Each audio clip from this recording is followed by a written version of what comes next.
How to do face tracking in After Effects. It's quite easy. Let's learn it quickly. Let's say we have a video like this and we want to blur the face. First, open an adjustment layer. Then, while the adjustment layer is selected, select the ellipse tool and add a mask that covers the face. Then open the Tracker panel. In the Method section, select the Face Tracking Outline Only option. Then start the tracking process.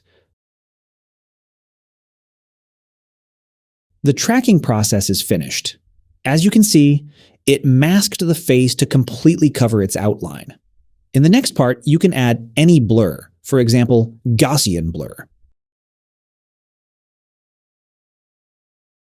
Let's set the blur value to 100. In the mask settings, set the mask feather value to 30. Also set the mask expansion value to 25.